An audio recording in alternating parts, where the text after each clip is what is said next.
Sometime around 2006, the United States and Israel launched a joint cyber operation attacking the Iranian nuclear enrichment facility at Natanz. That attack marked the first time that a cyber attack was launched against physical infrastructure, ultimately destroying it. The attack also helped draw attention to the challenges of cyber policy and cybersecurity in global politics. I'm Noah Zerbe, Professor of Politics and International Studies at Humboldt State University, and in this video, we're going to consider the implications of cyber policy, cyber terrorism, and cybersecurity in global politics. So let's get to it. In 2017, Secretary of Defense Jim Mattis sent President Trump a classified memo containing a startling recommendation. The United States should declare itself willing to take extraordinary steps, including the use of nuclear weapons, in response to a foreign cyber attack against critical American infrastructure. While no formal policy declaration was made, cyber warfare presents a conundrum for U.S. policymakers. The U.S. is both disproportionately powerful in its cyber attack capabilities and disproportionately vulnerable because of its widespread reliance on computer and internet technologies. The truth is that cyber weapons are relatively cheap to develop and easy to hide. And in our modern world, everything is connected. From our phones to our cars, from our electric grids to water and sewage connections, almost every aspect of modern life can be disrupted and destroyed. The fundamental problem is that we don't yet understand how to address cyber attacks. Are they acts of war, terrorism, espionage, or vandalism? Should they be treated as criminal activities or acts of war by a state? And who should be responsible for bearing the burden of preparing for, preventing, and ultimately addressing the impacts of cyber attacks? The individual affected? The corporation attacked? The government? Today, cyber operations exist in a gray area between war and peace, and determining a proportionate response, even if responsibility can be attributed for a specific attack, can be incredibly difficult. Think of just a few recent examples to illustrate this. In 2013, the Sands Casino Corporation, owned by the conservative magnate Sheldon Adelson, was attacked by Iranian hackers. The attack was launched in response to an interview that Adelson gave, criticizing Obama's foreign policy towards the Iranian nuclear program, and arguing that the United States should detonate a nuclear missile over an Iranian desert, sending a signal that the U.S. would not permit Iran to continue to develop its nuclear weapons. Iran responded by launching a cyber attack against the Sands Corporation, hacking into the corporate computer network and forcing the network to be disconnected and cleaned. The attack cost the Sands Corporation more than $40 million, and it also highlighted the asymmetry of cyber attacks. It cost Iran very little to launch the attack, but was highly effective and incredibly symbolic. Or what about the 2014 attacks launched by North Korea against Sony Picture Studios? When Sony declined to cancel the film, North Korea launched a cyber attack against the movie studios, stealing massive amounts of internal and highly embarrassing information before taking down the company's computer network and destroying about 70% of its computers. The attack cost Sony millions of dollars and resulted in the publication of a host of embarrassing emails, pointed criticisms of Hollywood stars, secret contract information, draft scripts, and so on. Ultimately, the president of Sony Studios, Amy Pascal, was forced to resign as a result.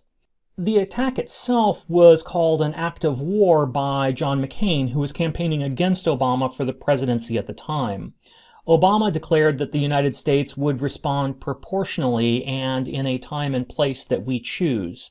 Most observers believe that the forced shutdown of North Korea's internet network, consisting of all of about 28 websites at the time, was the result of an American counterattack. But again, the attack illustrated the disproportionate vulnerability of the United States to this kind of attack. Or what about Russian efforts to steal Democratic National Committee emails ahead of the 2016 presidential elections and to spread disinformation and fuel political distrust and polarization in the United States? Or Chinese efforts to steal commercial and defense secrets from U.S. computer networks? All of these highlight the unique nature of cyber conflict and the challenge of developing a clear response to such attacks. And all of this is further complicated by the number of actors involved. Currently, 7 countries possess advanced cyber attack capabilities: China, Iran, Israel, North Korea, Russia, the United Kingdom, and the United States. Others, including Mexico and Vietnam, are quickly working to develop them, and a host of non-state actors have capabilities of launching their own attacks with or without state support. Now, before we get into the legal debates over cyber attacks, it's useful to briefly think about the different actions that fall under the banner of cyber operations. Part of the challenge we face is that a wide variety of activities, from stealing sensitive information to destroying physical infrastructure, conducted by a wide variety of actors, from states to non-state actors, all fall under the label of cyber attacks. So what exactly do we mean here? The U.S. Committee on National Security Systems, or the CNSS, defines cyber attacks as an attack via cyberspace targeting an enterprise's use of cyberspace for the purpose of disrupting, disabling, destroying, or maliciously controlling a computing environment or infrastructure, or of destroying the integrity of the data or stealing controlled information. That seems like a pretty straightforward definition, but whether we consider it a crime, a prank, terrorism, or a cyber act of war has a lot to do not just with the nature of the attack, but with the identity and goals of the perpetrator, and those can be hard to determine. In February 2021, an unknown hacker breached the control facilities at the water processing plant in Oldsmar, Florida. The hacker increased the level of sodium hydroxide, or lye, the main ingredient in liquid drain cleaners, and used to control the acidity and remove metals from drinking water. The levels were increased to 100 times the normal limits. The attacker then logged off the system. Fortunately, an attentive computer operator at the plant noticed the increase and quickly lowered the levels of lye back to safe limits. But was this an example of cyber warfare? Hacking? Could it have been followed by a ransomware attack? Or was it just a prank by a proverbial hacker sitting in a basement somewhere? The answer to this question, an answer we still don't have, would likely determine both how we would understand the attack and what we would do about it. A prank or ransomware attack would likely be attributed to criminal activity with the perpetrator arrested and prosecuted. An attack of the exact same kind by another state would likely be seen as an act of sabotage or even an act of war, and could even provoke a harsh military or espionage response. And unlike the threat of nuclear war during the Cold War period, deterrence does, at least as yet, appear to be an effective way to prevent cyber attacks. The United States' insistence that it will continue to engage in offensive cyber operations targeting Iran, North Korea, Russia, and others, all the while maintaining that it will respond with force to similar efforts targeting American cyber and physical infrastructure, is untenable or even hypocritical from our opponent's perspective. One complicating factor is that the questions of international law governing cyberspace are unclear.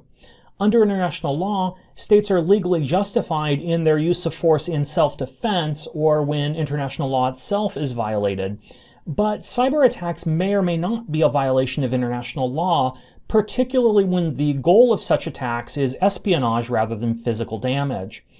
In this case, international law would permit retorsion, a proportional attack or response of a similar kind.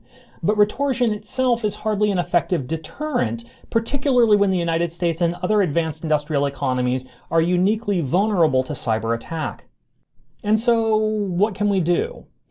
In the afterword to his outstanding book, The Perfect Weapon, David Sanger outlines several important steps. First, Sanger asserts that we must work to clarify the respective roles of the government and the private sector in cyber defense. The government cannot abandon private actors to defend themselves against foreign state-sponsored cyber attacks like those launched by North Korea, Iran, or China. Instead, the state and private actors must work in conjunction with one another to develop a coherent response. Second, the United States needs to adjust its cyber strategy and move away from the conventional understandings of war and peace. Cyber operations exist in a gray area between the two, and cyber policy must acknowledge that fact.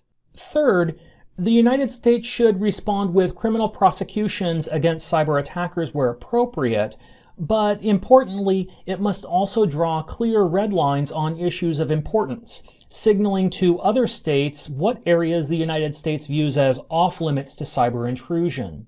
The Biden administration did this in an early meeting with Russian officials in 2020 when it warned Russia that attacks against critical infrastructure in the United States were off-limits and vowed that the United States would take any necessary action to prevent such attacks. Fourth, the United States needs to move away from the policy of strict secrecy around its cyber operations. Deterrence only works when your opponent knows what you're willing and capable of doing in response to their attacks.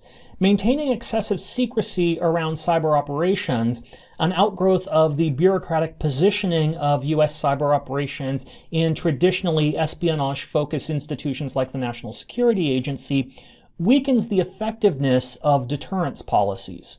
Fifth, the United States must acknowledge the reality that we are not the only actor with advanced cyber capabilities and that other states possess the technical knowledge and capability to carry out devastating attacks.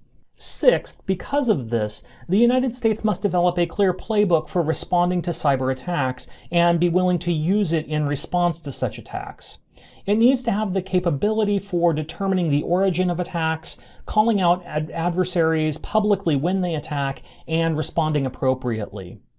And finally, the United States must work with other cyber actors to develop a clear and comprehensive set of shared international norms governing cyber operations. Will this happen? We're a long way from that, but in the meantime, the pace and scale of cyber operations continue to intensify.